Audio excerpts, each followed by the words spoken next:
So ఏంటంటే చాలామంది pregnant women ఉంటారు. సో వాళ్ళకి ట్రీట్మెంట్ ద్వారా కొంతమంది కన్సీవ్ అవుతారు, ఐవీఎఫ్ ద్వారా కన్సీవ్ అవుతారు. కొంతమంది ఏంటంటే మధ్యలో పీరియడ్స్ రాకుండానే మనం మెడిసిన్స్ ఇస్తామన్నమాట ప్రెగ్నెన్సీకి. సో పీరియడ్ లేకుండానే కన్సీవ్ అయిపోతారు. So they are so many different types of treatments. సో వీళ్ళకి ఏంటంటే మా లాస్ట్ పీరియడ్ అసలు ఎప్పటి నుంచి క్యాలిక్యులేట్ చేసుకోవాలి, అసలు ప్రెగ్నెన్సీ ఇప్పుడు నాకు ఎన్నో నెల కరెక్ట్గా అనేది అర్థం కాదు. Generally for a normal natural pregnancy గురించి మాట్లాడితే ఈ నెల మీకు పీరియడ్ రావాలి, బట్ ఈ నెల రావాల్సిన పీరియడ్ రాలేదు. అట్లాంటప్పుడు మీరు కన్సిడర్ చేయాల్సింది మీకు లాస్ట్ ఎప్పుడు పీరియడ్ వచ్చిందో, అంటే ఎగ్జాక్ట్లీ 1 month అయింది మీకు ప్రెగ్నెన్సీ వచ్చింది. So if you are checking your pregnancy today and it is showing positive, that means you're already 1 month pregnant. That is, ఇది మర్చిపోతారు. ఇప్పుడు ప్రెగ్నెన్సీ వచ్చింది కదా ఇప్పుడు నుంచి కౌంట్ చేయాలనుకుంటారు. No, but whenever your urine test or blood test is showing a positive result, it means it is already 4 weeks from your pregnancy. అది ఒకటి.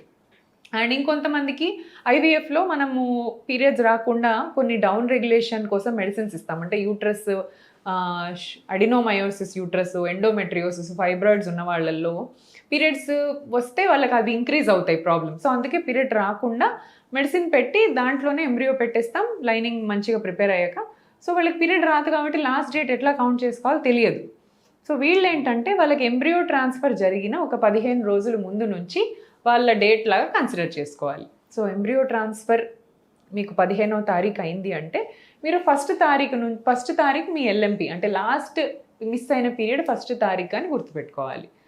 ఇప్పుడు అడిక్వేట్ స్లీప్ అంటే మనకు యూజువలీ మన రిప్రొడక్టివ్ ఏజ్ గ్రూప్ అంటే 20 to 40 ఈ years ఏజ్లో ఉన్న హస్బెండ్స్ కావచ్చు, వైఫ్స్ కావచ్చు, వాళ్ళకు కనీసం ఒక 6 to 8 hours స్లీప్ రోజు ఉండాలన్నమాట.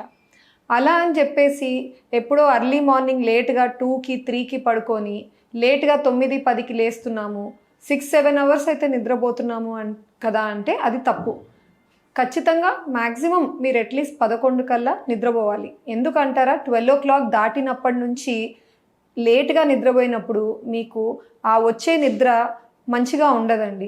ఎక్కువ కలలు రావడము, చాలా డిస్టర్బ్డ్ లైట్ స్లీప్ అన్నది ఎక్స్పీరియన్స్ చేస్తుంటారు.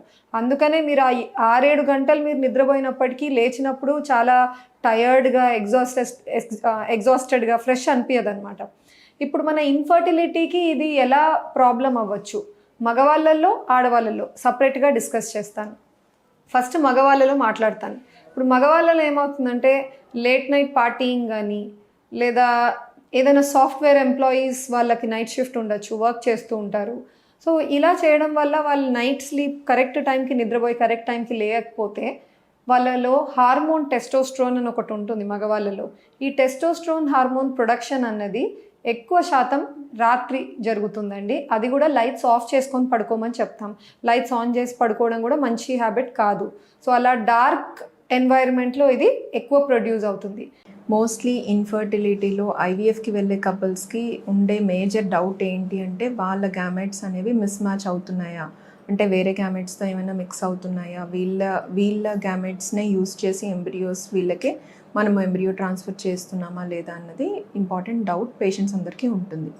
దీనికోసం ఏంటంటే ఆర్ఐ విట్నెస్ సిస్టమ్ అనేది మనం ఇంప్లిమెంట్ చేసి యూస్ చేయటం అనేది జరుగుతుంది. ఆర్ఐ విట్నెస్ సిస్టంలో ఏంటి అని అంటే ఆర్ఎఫ్ఐడి అని ఒక స్పెసిఫిక్ ఇండివిజువల్, ప్రతి ఇండివిజువల్కి కూడాను ఒక ఐడి అనేది మనం క్రియేట్ చేస్తామన్నమాట. అది వాళ్ళ కపుల్కి మాత్రమే యూనిక్ ఐడి, ఆర్ఎఫ్ఐడి అనేది ఉంటుంది. వీళ్ళు ఎప్పుడైతే గ్యామెట్స్ అనేది ఇస్తారో, for suppose male partner sperm sample ఇచ్చేటప్పుడు, at the same time female పార్ట్నర్కి మనము ఊసైట్ పికప్, ఎగ్ పికప్ చేసినప్పుడు ఆ డిషెస్ ఎందులోనైతే కలెక్ట్ చేస్తామో దానికి ఏదైతే మనం ట్యాగ్ చేసి ఉన్నామో ఐడి క్రియేట్ చేసిన కార్డు సేమ్ అటువంటిదే బార్ కోడెడ్ది లేబుల్ అనేది ట్యాగ్ చేసి ఈ గ్యామెట్స్ కలెక్ట్ చేసే డిషెస్కి ఉంటుందన్నమాట. సో మనము ఏ టైంకి కలెక్ట్ చేస్తున్నాము, ఏ టైంకి ఇక్సీ చేస్తున్నాము, సేమ్ కపుల్ పార్ట్నర్స్ది యూస్ చేస్తున్నామా లేదా అన్నది everywhere it will be displayed. ఒకవేళ ఒక కపుల్ యొక్క స్పర్మ్ శాంపిల్ తీసుకుని వేరే కపుల్ యొక్క ఊసైట్ శాంపిల్ తీసుకున్నట్లయితే ఇమీడియట్గా మనకి సిస్టమ్ అనేది యాక్టివేట్ అవ్వదు. టెస్ట్ ట్యూబ్ బేబీ పద్ధతి ద్వారా ఎంతో మందికి ప్రెగ్నెన్సీస్ అందించామండి. టెస్ట్ ట్యూబ్ బేబీ పద్ధతిలో ఆడవాళ్ళకి ఎగ్స్ శరీరం నుంచి బయటికి తీసి హస్బెండ్ స్పర్మ్తో కలిపి ఎంబ్రియోని ఫామ్ చేసి గర్భసంచిలో పెడతాం. టెస్ట్ ట్యూబ్ బేబీ ప్రాసెస్లో ఎన్ని ఎగ్స్ అండ్ ఎన్ని స్పర్మ్స్ వాడతాము. సో యూజువలీ ఆడవాళ్ళకి ప్రతి నెల కొన్ని ఎగ్స్ మనకి అవైలబుల్ ఉంటాయండి. వాటిల్లో ఒకటే సెలెక్ట్ అయ్యి పెరిగి విడుదలవ్వడం జరుగుతుంది. ఐవీఎఫ్ ప్రాసెస్లో ఈ న్యాచురల్ సెలెక్షన్ని మనం బైపాస్ చేసి ఎన్ని ఫాలికల్స్ అవైలబుల్ ఉన్నాయో మొత్తం అన్నీ ఒకటేసారి పెరిగేలాగా మనం ఇంజెక్షన్స్ ఇవ్వడం జరుగుతుంది. సో ఆ మంత్లో ఎన్ని ఫాలికల్స్ మనకు అవైలబుల్ ఉన్నాయో మొత్తం అన్నీ పెరిగాక అవి మనము మత్తిచ్చి బయటికి తీస్తాం. సో ఇన్ని ఫాలికల్స్ ఆర్ ఇన్ని ఎగ్సే వాడాలి అని రూల్ లేదండి. ఎంత ఎక్కువ ఎగ్స్ ఉంటే అంత మంచిది, అంత బెటర్ సక్సెస్ రేట్ ఉంటుంది. అందుకనే ఎగ్ నంబర్ తక్కువ ఉన్న వాళ్ళకి కొంచెం సక్సెస్ ఛాన్సెస్ తగ్గుతాయని ముందే చెప్తాం. ఎందుకంటే నంబర్ ఆఫ్ ఎంబ్రియోస్ ఫామ్ అయ్యేవి ఎన్ని ఎగ్స్ వచ్చాయి అనే దాన్ని బట్టి ఉంటుంది. ఎక్కువ ఎంబ్రియోస్ ఫామ్ అవుతే వాటిల్లో మనం బెస్ట్ ఎంబ్రియోని సెలెక్ట్ చేసి పెడతాం. ఇకపోతే ఎన్ని స్పర్మ్స్ వాడతాం అనే దానికి వస్తే మనకి ఎన్ని ఎగ్స్ వస్తాయో కరెక్ట్గా అన్ని స్పర్మ్సే వాడతామండి మనము ఇక్సీ ప్రాసెస్ చేస్తే. సో ఇక్సీ అనే ప్రాసెస్లో మనము స్పర్మ్ని మనమే సెలెక్ట్ చేసి బెస్ట్ స్పర్మ్ని ఒక్కొక్క ఎగ్లోకి మేమే స్పర్మ్ ఇంజెక్ట్ చేసి ఎంబ్రియోని ఫామ్ చేస్తాం. ఈ మధ్య అయినా హైదరాబాద్లో అయిన ఐవీఎఫ్ స్కామ్ మూలంగా మమ్మల్ని పేషెంట్స్ చాలా క్వశ్చన్స్ అనేవి అడుగుతున్నారు. వాళ్ళు అడిగే క్వశ్చన్స్ ఏంటి అంటే, మేడం మా ఎగ్ మా స్పర్మ్ మిస్ మ్యాచ్ చేయకుండా ఉండడానికి ఏమైనా సిస్టమ్స్ ఉంటాయా, మాదే లోపల ఎంబ్రియో ట్రాన్స్ఫర్ అవుతుందని చెప్పేసి మీరు మాకు ఇచ్చే గ్యారంటీ ఏంటి, ఇట్లాంటి క్వశ్చన్స్ అనేవి మేము పేషెంట్స్ నుంచి ఫేస్ చేస్తున్నాం. జనరల్గా 49 ఫర్టిలిటీ సెంటర్లో ఆర్ఏ విట్నెస్ సిస్టమ్ అనేది ఎప్పటి నుంచో చాలా రోజుల నుంచి మేము ఆ విట్నెస్ సిస్టమ్ని యూస్ చేయడం అనేది జరుగుతుంది. అసలు ఇది ఏంటి అంటే రేడియో ఫ్రీక్వెన్సీ ఐడెంటిఫికేషన్ సిస్టమ్ అంటారనమాట. దీంట్లో ఏం చేస్తాము అంటే భర్త నుంచి శాంపుల్ తీసుకున్నప్పుడు వాళ్ళ ఇచ్చే శాంపుల్కి as well as eggs retrieve అయిన శాంపిల్స్కి బార్ కోడింగ్ అనేది చేయడం అనేది జరుగుతుంది. అంటే ఆల్మోస్ట్ 13 to 14 స్టెప్స్ దాకా ఈ బార్ కోడింగ్ యూస్ చేసి మేము చేస్తాం. అంటే ఐవీఎఫ్ చేసిన తర్వాత ఎగ్ రిట్రీవల్ అనేది జరుగుతుంది. దాన్ని ఊసైట్ రిట్రీవల్ ప్రాసెస్ అంటారు. ఆ ఊసైట్ రిట్రీవల్ చేసిన తర్వాత ఆ ఎగ్స్ అనేది సర్టెన్ బార్ కోడ్కి ఇంప్లిమెంట్ చేయడం అనేది కుదురుతుంది. అదే హస్బెండ్ బార్ కోడ్ని యూస్ చేయగలిగితేనే మనం ఐవీఎఫ్ అనేది ఫర్దర్గా ప్రొసీడ్ అవ్వడం. లేదు అంటే సిస్టంలో మిస్ మ్యాచ్ అనేది చూపించేస్తుంది అనమాట. సో అంత జాగ్రత్తగా పేషెంట్కి మనము ఎంబ్రియో ట్రాన్స్ఫర్ ప్లాన్ చేసేటప్పుడు కూడా వాళ్ళకు మనం ఆర్ఐ విట్నెస్ కార్డ్స్ అనేది ప్రొవైడ్ చేయడం అనేది జరుగుతుంది.